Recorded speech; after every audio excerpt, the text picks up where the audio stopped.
The Trivandrum Nizamuddin Rajdhani Express travels one of the longest non-stop stretches of around 528 km between Vadodara and Kota.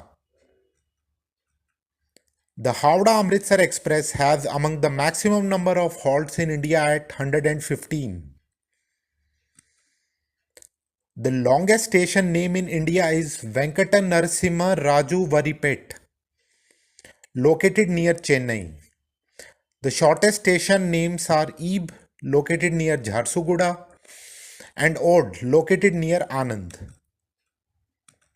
Among the longest rail tunnels in India is the Pir Panjal Tunnel in Jammu and Kashmir at 11.22 km.